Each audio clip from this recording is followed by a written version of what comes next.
Oi, eu sou o Ricardo e eu quero conversar hoje sobre algumas coisas que nós podemos nos perguntar. Como está a nossa vida cristã, como a gente pode estruturar a nossa vida cristã e como a gente pode fazer isso de forma bíblica. É sobre isso que eu quero conversar com você nesse vídeo, então vamos pro vídeo.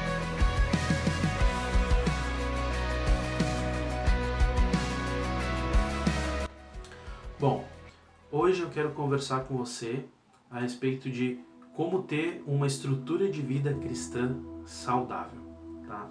A primeira coisa que a gente precisa ver e olhar na Bíblia é que a vida cristã, ela é reconhecida na Bíblia, ela é citada na Bíblia como uma estrutura, como uma construção, como uma edificação. A gente vê Jesus usando esse mesmo exemplo lá em Lucas 6, do 47 ao 49, que diz assim: qualquer que vem a mim e ouve as minhas palavras e as observa, eu vos mostrarei a quem é semelhante.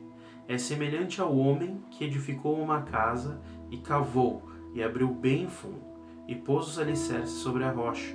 E vindo a enchente, bateu com ímpeto a corrente naquela casa e não o pôde abalar, porque estava fundada sobre a rocha. Mas o que ouve e não pratica é semelhante ao homem que edificou uma casa sobre a terra, sem alicerces, na qual bateu com ímpeto a corrente e logo caiu, e foi grande a ruína daquela casa. O que Jesus está dizendo aqui? O que Jesus quer dizer quando ele faz esse exemplo, né? Ele está falando a respeito de ouvir as palavras dele, de seguir aquilo que ele ensina, de andar nos caminhos de Deus. E ele faz justamente a comparação com uma construção. Ele compara com um homem que construiu uma casa. Na verdade, com dois homens, cada um construiu uma casa. Uma que estava bem construída e a outra que não estava bem construída. E quando vieram as provações, os problemas, uma das casas que não estava bem construída, ela foi destruída. Então, o próprio Jesus usa essa mesma analogia com uma construção. Ele ensina que a vida com Deus, que a vida cristã, ela é uma construção. Então a gente precisa entender bem essa analogia, e eu acho legal a gente desgastar bem as analogias que Jesus usa, os exemplos que Jesus usa, porque ele era muito sábio em fazer isso. Então, se a gente for pensar na vida cristã como uma construção, a gente precisa pensar que a vida cristã, então, assim como uma construção, ela tem uma estrutura, ela tem uma forma de se estruturar, uma forma de se constituir própria. E pensando-se em estrutura, pensando em ter estrutura, eu fui atrás de entender o que é uma estrutura.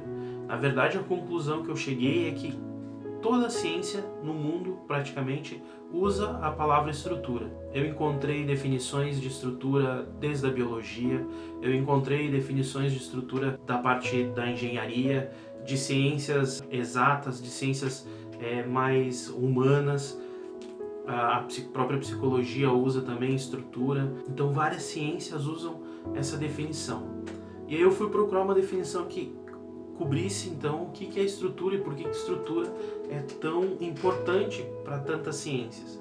E o dicionário dizia assim: disposição e organização dos elementos essenciais que compõem um todo, quer material, ou seja, um edifício, uma casa, como Jesus está falando, um corpo humano, quer por analogia de uma realidade imaterial, ou seja, algo que não seja material, uma obra literária, alguma questão da consciência, disposição ou organização na qual as partes são dependentes do todo e, por conseguinte, solidárias umas das outras, ou seja, é a disposição e organização de um todo, de um edifício, o exemplo que Jesus usa de uma casa, a estrutura dela é aquilo que interage com ela e faz com que aquilo se mantenha, com que aquilo se mantenha firme. Então, por isso, as estruturas elas devem ser bem armadas. Então, essa definição nos serve para entender que as estruturas elas devem ser bem armadas e feitas na hora e no momento certo de qualquer construção, porque ela tem uma forma de interagir entre ela e a própria construção para fazer com que a construção seja sólida. A Bíblia concorda com isso. Lá em Lucas 14, do 28 ao 30, vai ser quando Jesus fala a respeito do homem que vai construir então uma torre, e ele diz assim: e qual homem que, pensando em construir uma torre, ele não primeiro senta e faz os cálculos para ver se ele tem dinheiro? Obviamente ele está falando com um intuito muito mais financeiro nesse sentido, mas a gente pode usar o mesmo exemplo para todas as outras questões. Ele precisa, esse homem também, quando ele senta, não só calcular financeiramente se ele tem condições, mas calcular bem e ver como ele vai fazer essa estrutura, porque do mesmo jeito, se não tiver uma estrutura, aquela torre, aquela edificação, ela não vai ser bem feita. Então a Bíblia diz que nós precisamos planejar e fazer bem feito a constituição da nossa vida de fé para que a gente chegue a um bom resultado. É necessário que nós tenhamos estruturas bem armadas para que a nossa vida cristã seja saudável e segura. E qual é a estrutura da vida cristã, então? Se nós temos uma estrutura e ela precisa ser bem armada, qual é essa estrutura? Então eu encontro 3 passos da construção da estrutura da vida cristã que são importantes que a gente entenda bem para que a gente tenha uma vida cristã saudável. Vamos falar desses 3 passos? Então, o primeiro passo dessa construção da estrutura da vida cristã é busca pessoal, tá? Lá em Salmo 27:4, Davi vai dizer assim: uma coisa pedi ao Senhor e a buscarei, que possa morar na casa do Senhor todos os dias da minha vida, para contemplar a formosura do Senhor e inquirir no seu templo. Bem, esse é um salmo de Davi, como eu falei antes. Esse salmo de Davi, ele mostra que esse homem, que a Bíblia trata como homem segundo o coração de Deus, desejava a presença de Deus, ele desejava estar na presença de Deus. Veja bem, ele vai dizer assim: uma coisa eu vou pedir e isso eu vou buscar, que eu possa morar na casa de Deus toda a minha vida. E por que ele queria isso? Para contemplar a beleza de Deus e ficar perguntando as coisas a respeito de Deus no templo. Era isso que o coração de Davi desejava. Ele queria estar na presença de Deus. E assim como Davi, nós devemos buscar primeiro somente a Deus pelo amor e pelo desejo de ter Ele. Isso é extremamente importante na nossa vida. Antes de qualquer outro pensamento a respeito de ministério, de qualquer outra coisa, a gente precisa buscar a Deus. E isso estrutura a nossa vida. Buscar a Deus simplesmente porque Ele é Deus e porque nós amamos Ele e porque Ele nos ama. Esse é o primeiro motivo pelo qual a gente tem que buscar a Deus. E é nesse momento, quando a gente constrói essa relação com Deus, quando a gente constrói essa relação sem nenhum interesse, só por buscar Ele, que se constrói intimidade e relação com Ele de verdade. É nesse momento que a gente constrói essa intimidade com Deus. Quando a gente está buscando a Ele simplesmente porque Ele é, simplesmente por quem Ele é. É nesse momento que se conquista a confiança de Deus, porque é aí que Deus vai se interessar por nós e vai dizer: Ele me ama de verdade, eu posso usar Ele porque Ele não tem outros interesses. Ele quer estar comigo, Ele quer fazer parte da minha vida, Ele quer andar comigo. E assim Deus também entende isso. É nesse momento que se conhece Deus como Pai. É nesse momento que se conhece Deus como amigo. É nesse momento que se conhece Deus como amado. Porque nessas relações não cabe interesse. Quando você tem interesse, quando você está com o Pai, você está com o Pai pela relação que você tem com Ele. Não é por interesse. Quando você tem um amigo e essa amizade é verdadeira, você está ali pela amizade. Você se relaciona pela amizade. E quando você ama alguém, você está nessa relação porque você deseja estar com essa pessoa, porque você deseja essa pessoa. E é nesse jeito que a gente constrói, então, dá o primeiro passo, então, na direção de ter uma vida estruturada, de ter uma vida cristã estruturada. Então esse é o primeiro passo, busca pessoal. O segundo passo é busca por agradar o coração de Deus. Lá em 1 João 4,19, um versículo super curto, diz assim: nós o amamos a Ele porque Ele nos amou primeiro. O que João está querendo dizer nessa carta? Ele vem já falando a respeito do amor de Deus e ele dá várias descrições do amor de Deus. João está falando do que ele entendeu do amor de Deus, porque ele conviveu com Jesus, ele recebeu esse amor e agora ele está falando da relação dele com esse amor. E ele chega a essa conclusão de que não é possível amar a Deus simplesmente porque a gente decidiu amar Ele. A gente ama Ele porque Ele nos amou primeiro. Mas isso não quer dizer que esse amor que Ele nos deu não gere em nós um querer responder. Então, esse segundo passo, ele trata justamente disso. É o momento onde nós amamos e queremos amar em resposta. Queremos responder esse amor. Eu me lembro da fala do Rodolfo Abrantes. Eu gosto muito do Rodolfo, então eu consumo muitos vídeos dele. Então, não lembro qual dos vídeos ele fala isso. Mas tem uma pregação dele onde ele fala que ele recebeu o amor de Deus, e aí ele recebeu aquele amor, ele disse, nossa, é um amor tão grande, e aí ele decidiu, Deus disse para ele, então toma meu amor. Aí ele diz assim, nossa, esse amor tão grande, eu quero responder esse amor, e aí ele disse, então toma amor, Deus. E aí Deus diz, então tu tá me dando amor, então aí Deus joga mais amor nele, ele joga mais amor para Deus, e ele vai falando dessa relação, e é justamente isso. É justamente esse entender e querer responder o amor de Deus. O amor de Deus gera em nós um querer corresponder. E esse é o segundo passo. E é nesse momento que que nós decidimos fazer a obra. Porque nós amamos a Deus, porque nós queremos agradar o coração dele. É nesse momento que nós decidimos fazer a obra. Não porque foi mandado, não porque é uma ordem, mas simplesmente porque a gente descobriu que isso agrada o coração de Deus. E a gente decide fazer isso porque nós queremos agradar o coração de Deus.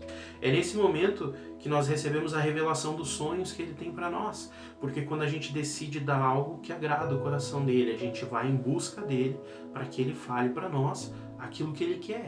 E aí ele fala o que ele espera de nós. É nesse momento também que nós conhecemos os segredos de Deus, que ele revela os segredos dele para nós. Lá em 1 Coríntios 2, 9, na verdade, do 8 ao 10 nós vamos ler, diz assim, e qual nenhum dos príncipes deste mundo conheceu, porque se conhecessem, nunca crucificariam ao Senhor da glória. Mas como está escrito, as coisas que olho não viu e ouvido não ouviu, e não subiram ao coração do homem, são as que Deus preparou para os que o amam. Mas Deus nos revelou pelo seu Espírito, porque o Espírito penetra todas as coisas, ainda as profundezas de Deus. Isso está em 1 Coríntios 2, do 8 ao 10. Tá? E o que Paulo está falando aqui? Que escreve a carta aos Coríntios, ele nos diz o quê? Ele está dizendo assim, o mundo não conheceu as verdades de Deus, ele não conheceu os segredos de Deus, mas Deus escolheu revelar para nós coisas que o ouvido não ouviu, coisas que o olho não viu, que não subiram ao coração do homem, revelar para nós, através do Espírito Santo, as coisas que estão no coração de Deus. Nós quem? Os que amam a Ele.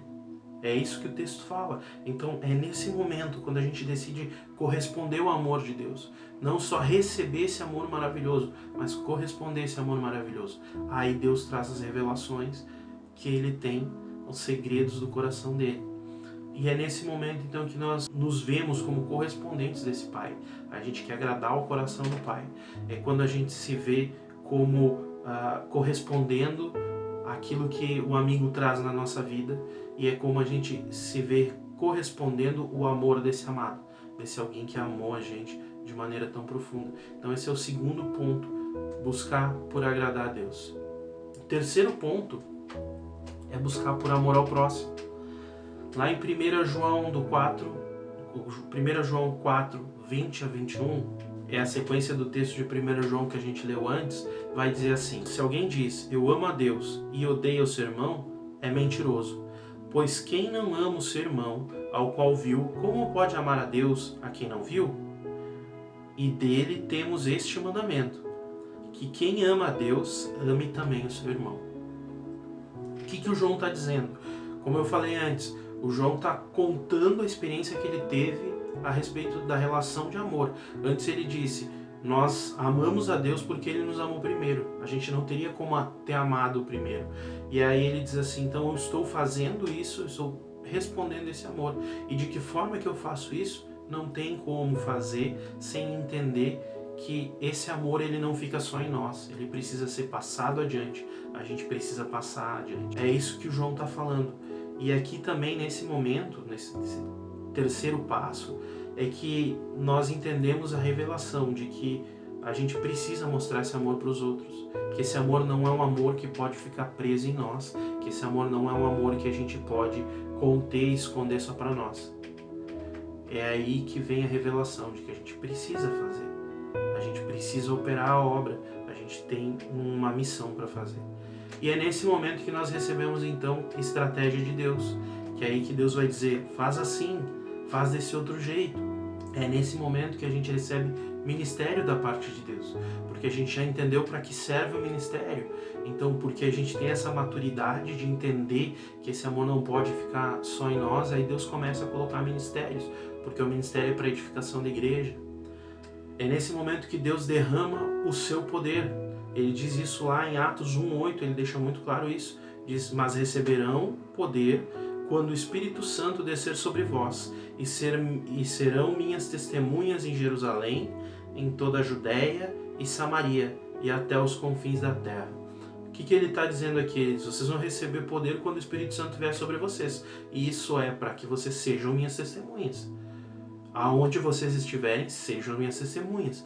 Então, quando a gente entende que a gente tem que ser testemunha, quando a gente entende que esse amor que veio sobre nós, ele tem que ser derramado sobre outros, aí o poder de Deus vem sobre nós. É nesse momento que nós não podemos guardar o Pai mais só pra gente. A gente quer irmãos, a gente deseja ter irmãos. É nesse momento que a gente precisa apresentar esse amigo tão maravilhoso que a gente fez para todos os nossos outros amigos. É nesse momento que a gente precisa contar do nosso amado para todo mundo, para que todo mundo possa, assim como a gente se apaixonou por ele, se apaixonar por ele.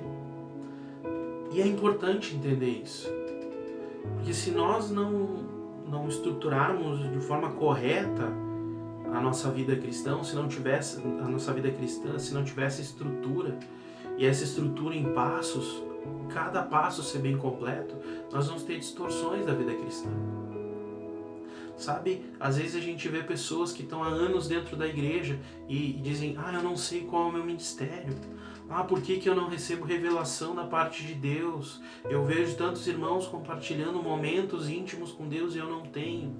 Porque a gente não estrutura a nossa vida cristã, porque a gente espera receber ministério sem ter passado pelo momento de se apaixonar sozinho por Deus. A gente quer receber revelação de Deus sem ter o momento de querer agradar o coração dele. A gente não cumpre os passos, e aí existem distorções da vida cristã. E aí a gente vê religioso, porque nós não temos uma relação com Deus. Tem várias distorções que podem ser construídas se os passos não acontecerem. É verdade que em algumas pessoas esses passos vão acontecer quase que simultaneamente. É verdade que outras pessoas vão demorar para viver cada passo e vai ser um mais separado do outro. E isso é um processo de cada um. Mas sem viver esse processo, sem construir essa estrutura, não é possível construir, ter a construção, ter a casinha da vida com Deus. Ela não vai ser bem edificada. Se nós não vivemos bem uma parte, a gente precisa voltar e reviver ela, para que a estrutura, então, ela se sustente mutuamente. Porque se uma parte da estrutura ela ficar fraca, toda a construção é fraca. Se uma parte da estrutura que seja menor, seja um parafuso, não foi bem dimensionado dentro da construção da casa, um prego não foi bem dimensionado dentro da construção da casa, ela pode colocar em risco toda a construção da casa. Então a gente precisa voltar e reviver isso. A gente precisa voltar e reviver esses passos da vida cristã. Porque tudo que nós vivemos na nossa vida cristã é definido por esse desenvolvimento. Amar a Deus, vontade de agradar a Ele e amor ao próximo. Isso é a base da nossa vida cristã. E é dessa forma que a gente constrói uma estrutura de vida cristã saudável. A saúde da vida cristã está em manter essa escala viva. Ela precisa ser revisitada e a gente precisa entender cada passo o tempo inteiro na nossa vida cristã. Qualquer coisa que a gente construir acima vai depender de quanto a gente vem revisitando, reforçando essa base, essa estrutura que sustenta toda a construção. O desafio hoje que eu quero fazer para você é um desafio a meditar sobre a estrutura da vida cristã que você tem e te desafiar a restaurar o que estiver fora do lugar. Eu queria que você baixasse a sua cabeça, você fechasse os seus olhos e que a gente fizesse uma oração nesse momento. Senhor Jesus, eu quero interceder por cada pessoa que está assistindo esse vídeo, por cada irmão querido, Senhor Jesus, que parte da vida da igreja, Senhor Jesus, faz parte do teu reino, Senhor Jesus, e que cada um, Santo Deus, cada um desses irmãos é uma edificação tua, uma construção tua. Então eu peço, Senhor Jesus, que a estrutura, tu vá reforçando essa estrutura, que cada um, Deus eterno, possa se questionar, possa revisitar a sua base, a sua estrutura, Senhor, e pensar como é que está cada um desses passos, como é que está cada um desses momentos, para que o teu reino, Senhor Jesus, ele seja bem construído por cristãos com vida saudável, que entendem cada passo e cada processo dessa vida, Deus. Em nome de Jesus, eu quero declarar sobre essa igreja que escuta, Senhor Jesus, sobre a tua igreja que escuta esse vídeo, a tua bênção e a tua vontade, e principalmente o teu fortalecimento das estruturas da vida cristã, porque a casa, Deus eterno, que foi edificada, Senhor Jesus, de forma sólida na rocha, essa casa não é abalada por nada, Senhor Jesus. E nós queremos, Senhor Jesus, irmãos e irmãs, Pai, que sejam edificados na rocha, que sejam firmes em Ti, Deus, eficientes, eficazes, Deus eterno, na pregação da palavra, ensinando o Teu reino. Pai, em nome de Jesus, por isso eu intercedo por cada irmão e cada irmã que está ouvindo, em nome de Jesus. Amém. Amém. Então, querido, quero dizer que eu desejo a paz de Cristo para ti, eu desejo que você viva uma vida cristã completa, e eu quero te pedir, se você acompanhou o vídeo até aqui, que você deixe o seu like, e que você compartilhe o vídeo, para que a bênção que você recebeu assistindo essa palavra, a bênção que você recebeu enquanto Deus te desafiava através dessa palavra, que você possa também servir a outro irmão dessa maneira. Então não esquece de deixar o like, de compartilhar, e se você quiser deixar um comentário, sempre muito gentil, aqui embaixo, tá bem? Deus abençoe você e até o próximo vídeo. Tchau, tchau.